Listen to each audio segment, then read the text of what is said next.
He said we were partners in business, in life, in everything. That's what made the betrayal feel so surgical. He didn't just steal from me, he dissected me, piece by piece, until I couldn't tell where my ideas ended and his lies began. When I first met Eli Jennings, he was all charm and conviction, the kind of man who looked like he belonged in motion. Coffee in one hand, phone in the other, ideas tumbling faster than breath. I was working as a freelance designer, building brand identities for startups, barely surviving off caffeine and hope. He'd found me through a mutual friend, said he needed someone with vision. He had this way of making you feel like the future was already yours if you just stepped closer to him. And I did. Our first project became late-night brainstorms. Late-night brainstorms became shared takeout dinners. And by the time our business idea took shape, I was already falling for him. Not that I admitted it, not even to myself. He called it Luma, short for Illumination, a design and strategy firm that would bring clarity to new brands. I remember the first time he said the word, sitting cross-legged on my apartment floor with a bottle of cheap wine between us. "It's simple," he said. "It's light. It's you." I smiled, thinking he meant it romantically. Later, I realized he meant it literally. I was the light, and he planned to use it until I burned out. For the first few months, everything felt electric. I handled the creative, design direction, branding, client pitches. Eli handled contracts, finances, investor calls. It worked, or so I thought. He'd always say, "You're the artist, Maria. Let me handle the boring stuff." And I believed him, because I wanted to, because it felt nice to be needed, even if it meant not seeing the fine print. Our office was a shared space downtown, exposed brick, overpriced lattes, and walls covered with sticky notes full of dreams. My team adored him. Everyone did. He had that kind of charisma that made people lean in when he spoke, like gravity worked differently around him. He'd put a reassuring hand on my shoulder in meetings, introduce me as the creative soul of Luma, then turn to the clients and say, "But I keep her grounded." It sounded sweet at first, until I started to realize how often he said it. Grounded, contained, controlled. One night, about 6 months in, I found the first crack. I was finishing up a pitch deck when I noticed a registration email in the shared inbox, something about company documentation. It was addressed to him, not me.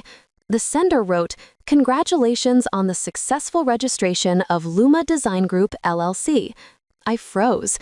I clicked the attachment. And there it was, the official registration papers, filed under one name, Eli Jennings. My name wasn't anywhere. At first, I thought it had to be a mistake. He must have filled it out quickly, right? He'd fix it once I told him. We were partners. I was sure of it. When I confronted him that night, he barely looked up from his laptop. "Eli, why is Luma registered only under your name?" I asked. He exhaled like I was interrupting something important.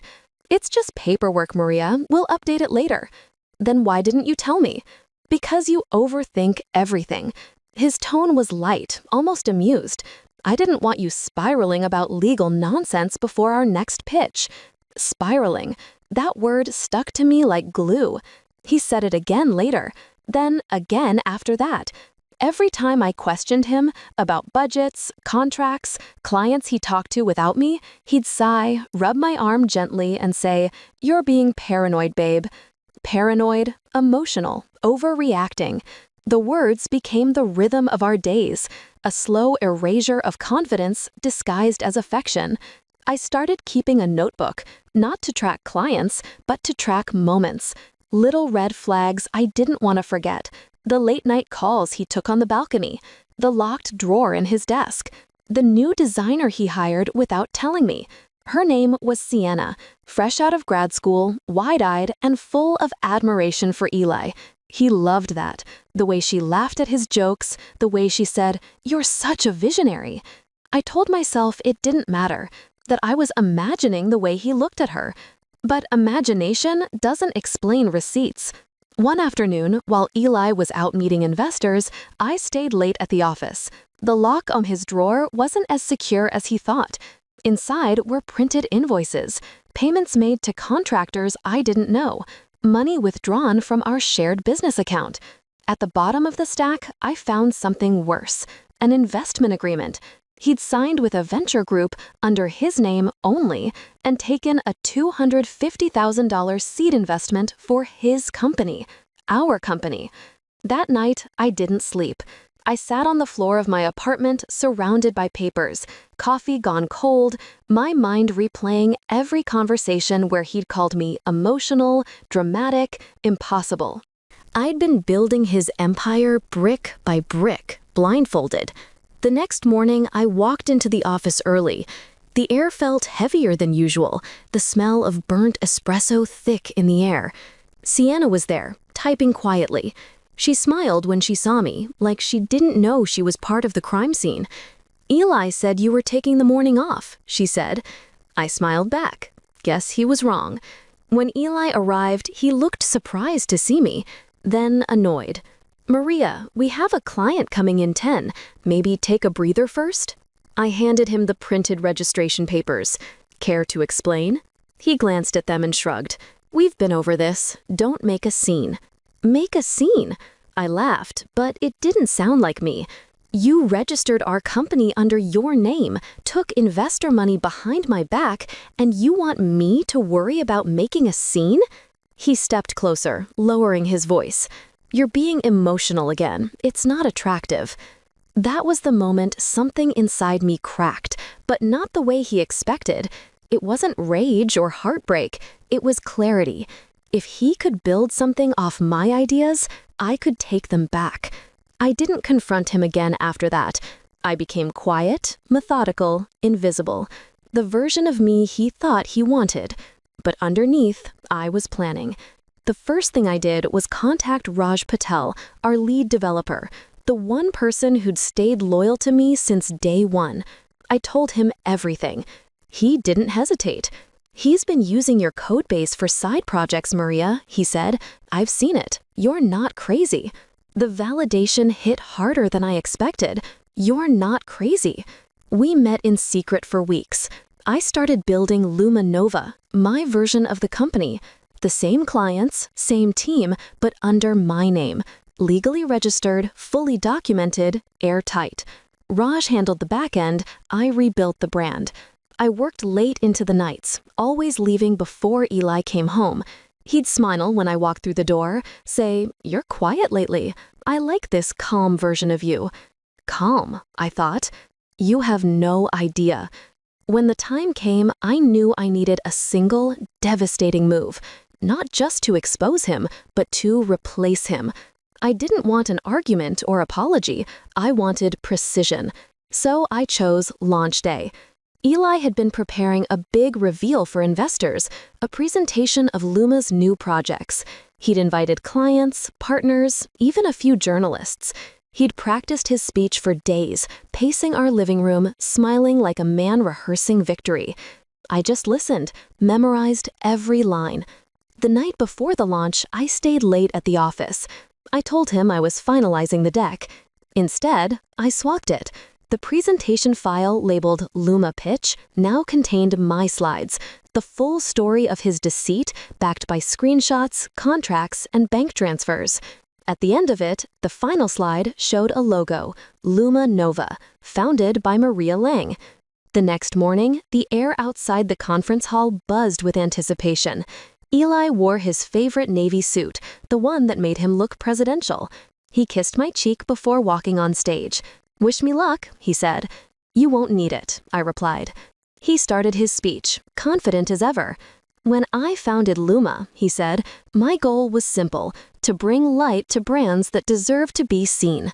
I watched from the back, hands steady, heart calm. He clicked to the next slide and froze. The audience stared as the first screenshot appeared, an email from the state registry confirming the business filing under his name only. Then another slide, an investment agreement missing my signature. Then one showing money transfers from our shared account. Gasps rippled through the room. Eli's voice faltered. "There must be some mistake." Click. The next slide showed my face, smiling, professional, beside the words co-founder, designer, and rightful creator of Luma's brand and assets. Then came the final reveal. Effective today, the design team you know as Luma will now operate as Luma Nova, under sole ownership of Maria Lang. At that exact moment, Raj hit a command on his laptop in the tech booth. Every device in the room, every screen, every monitor switched to display the Luma Nova website, live. The same logo, the same portfolio, but my name on everything. The audience turned to me. My team, the people who'd always known who did the real work, stood from their seats and joined me near the back, one by one, like a quiet rebellion. Eli stood alone on the stage, staring at the chaos he couldn't control. "You can't do this," he whispered when he finally found me after the event, his face pale. "I already did. You stole my company." I looked him in the eyes. "No, Eli, I reclaimed it. You stole me." Security arrived before he could follow me outside. Raj handed me my phone, grinning. "The website's already trending," he said. "People are calling it the smartest rebrand of the year." For the first time in months, I breathed. The air felt different, lighter, sharper, like the world had shifted back into place. That night, I walked back into the now empty office. The walls still smelled like paint and ambition. Sienna's desk was clean. She'd quit hours after the reveal. I didn't blame her.